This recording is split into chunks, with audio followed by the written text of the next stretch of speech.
Well, so I guess since we find ourselves in the new 8-speed automatic, we might as well try launch control. So to do this, there's a couple different steps. First, I want to put the vehicle into sport drive mode, which is done by pressing up on the drive mode selection. Press the traction control button right next to it until you see the expert here up on the dashboard. It shuts off a lot of the forward collision and driver assistance safety systems. Put the vehicle into drive. I'm going to put it in the track all-wheel drive setting, but I don't believe that is actually a requirement. And then you want to mash your foot all the way down on the brake pedal.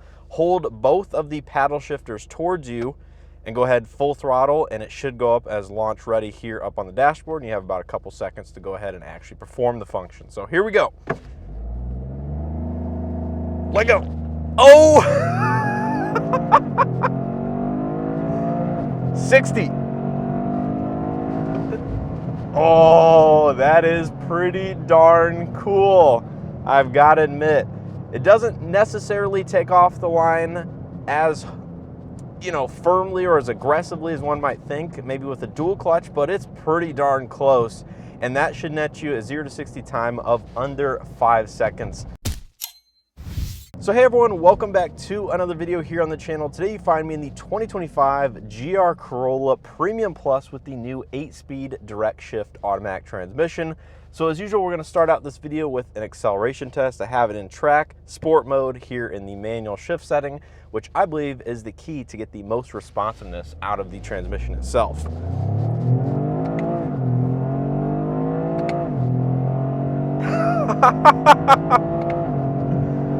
That will never get old, but I do have to say the automatic might take away just a little bit of the fun factor out of the GR Corolla, but not a bunch.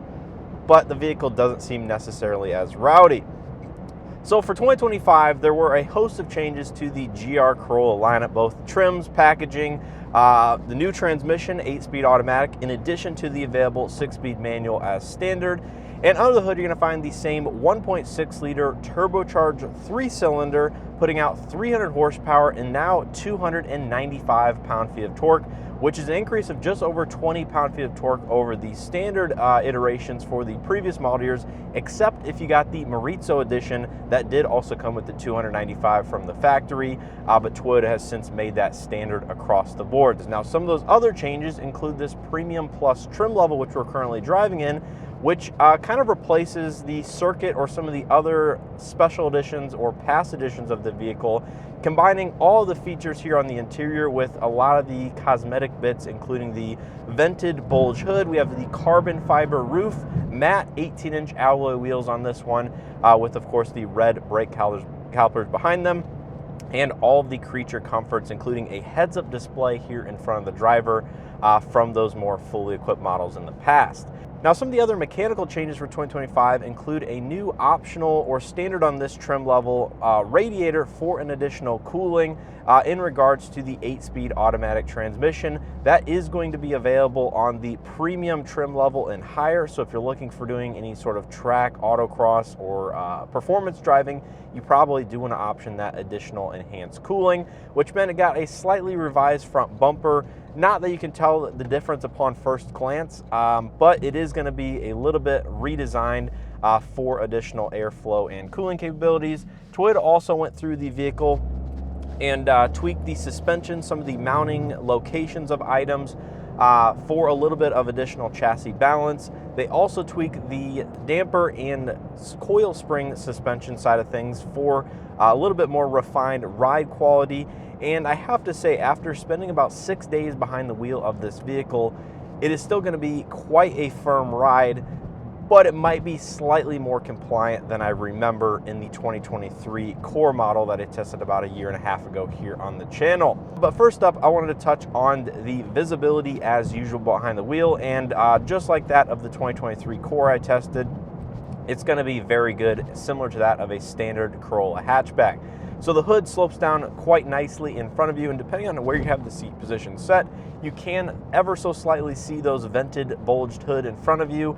The side mirrors are door mounted with glass in front of them, so you have great visibility out of the front. A pillars are relatively narrow. Over your shoulder, B pillars not an issue, of course, standard blind spot detection.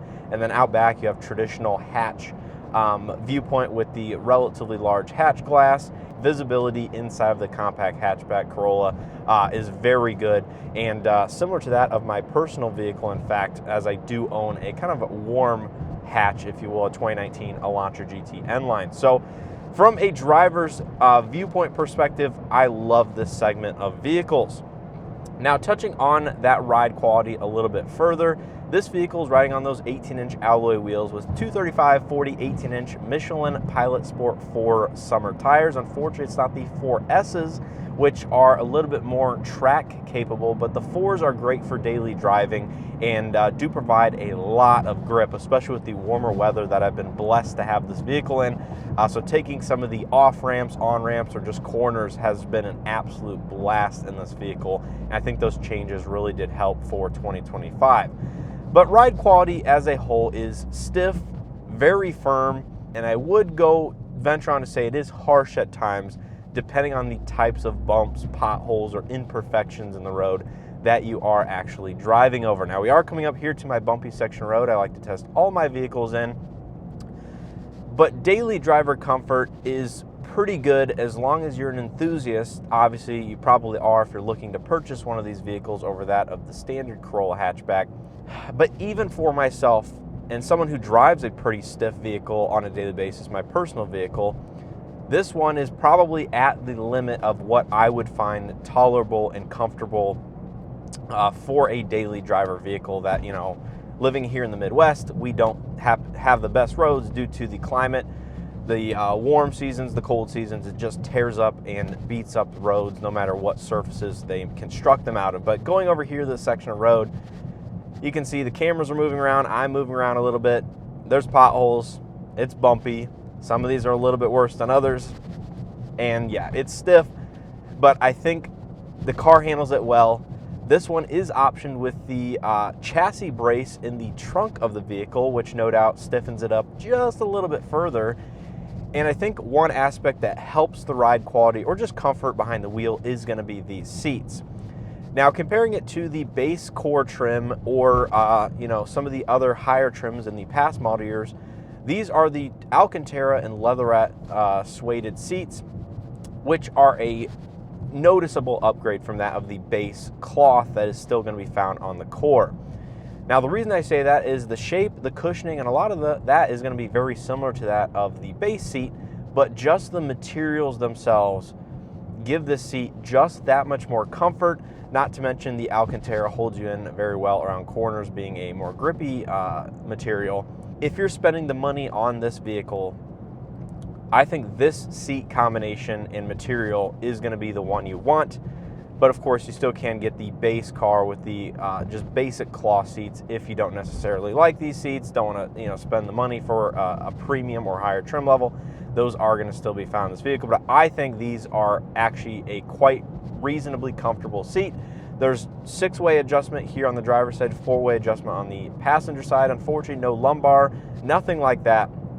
But even though I have spinal fusion and generally some seats will give me issues with headrest design and whatnot, I actually find the GR Corolla seats quite comfortable, and I think the fact that they're more straight up in their design actually helps my overall comfort in this vehicle. So I really do like that about it, but do be aware there's not a lot of adjustment. Some people might find the seats not necessarily the most comfortable out there. Now, moving on to some of the other interior aspects about this vehicle. This one being a Premium Plus means it's fully loaded for the 2025 model year, which means you got a heated leather-wrapped steering wheel, heated front seats with 2 positions, both low and high. They are going to be still maintained switches between ignition cycles, so I absolutely love that. You have red accent stitching. The Premium comes with gray accent stitching, and the Core comes with like no accent stitching. But a lot of the technology and interior is going to be the same from the past model years. So you have the JBL Premium Audio System, 8-inch infotainment system with wireless Android Auto, Apple CarPlay, dual zone automatic climate control, of course automatic headlights. We have auto high beam assist, the whole driver assistance safety suite, Toyota Safety Sense 3.0, wireless charging pad, and of course the new 8-speed automatic gear shift here in the center console area, which replaces the normal 6-speed, which was an absolute blast to drive. But I like the interior on this vehicle, but I have to say it's probably not one that's necessarily a $50,000 interior, which this car that I'm actually driving stickers at. Now, one aspect I'm sure you guys are very curious about or to hear my opinions on is the 8-speed automatic transmission performance. I have it in the sport drive mode right now, track all-wheel drive, and of course the automatic shift setting. And I have to say, once the transmission is warmed up to temperature here on the dashboard, I find the performance and the predictive nature that Toyota has infused in this vehicle pretty darn good. The transmission will adapt to your driving style and has, like I said, some of the predictive aspects. So depending on, if you're braking, turning, steering, the vehicle will monitor all of that and predict whether or not you want the transmission to downshift, maybe 1 gear, 2 gears. All of that works reasonably well in this vehicle. But the one aspect that I am most impressed by is when you put this vehicle into manual shift mode, specifically move the shifter to the left, use the paddle shifters. I mean, this thing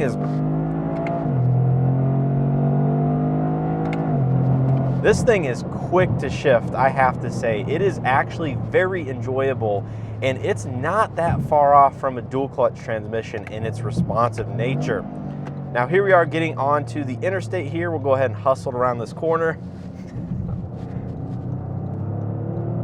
Oh, that all-wheel drive.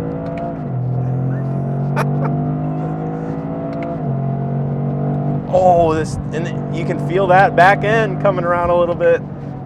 The balance of this vehicle when you're pushing it towards its limit is pretty good, but there is just a hint of understeer at times, depending on the all-wheel drive setting that you have it set to. I had it in track, so that was the adaptive mode that will kind of vary it between 60-40, 50-50, and maybe a little bit more rear bias. But once you lift off the throttle there, you can feel the back end just start to rotate just a little bit, which is ideally what you want if you're doing track driving, autocross, or any type of aggressive performance driving. Now, activating the driver assistance and the cruise control, very easy. One push of a button inside this vehicle. We'll go ahead and bump up our speed a little bit. And the Safety Sense 3.0 technologies work just like that of most other Toyota Lexus products I've tested. Lane centering, absolutely fantastic. Adaptive cruise control works without issues. Automatic high beam assist is very responsive, very quick. So I have no issues with that. It all works very well, very good inside this vehicle. Now, the one thing you might be able to hear through the microphone right now is the road noise and some of the ambient noises coming inside the cabin.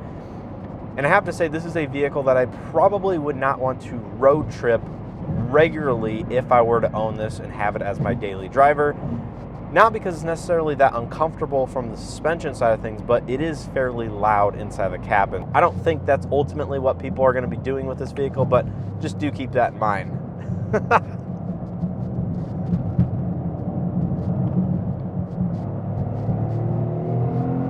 Oh, that will never get old, and you get a little bit of the pops and burbles out of the exhaust once you lift off a heavy acceleration. In terms of fuel economy, I'm not even going to be able to give you guys an honest answer, to be honest. So expect maybe somewhere around 20, low 20s on premium fuel. Coming from someone who owns a 7-speed dual clutch Hyundai, that transmission bothers me on a daily basis because of its tendencies to slip, not do exactly what you're expecting, and just the dual clutches in general maybe aren't the best for daily driving.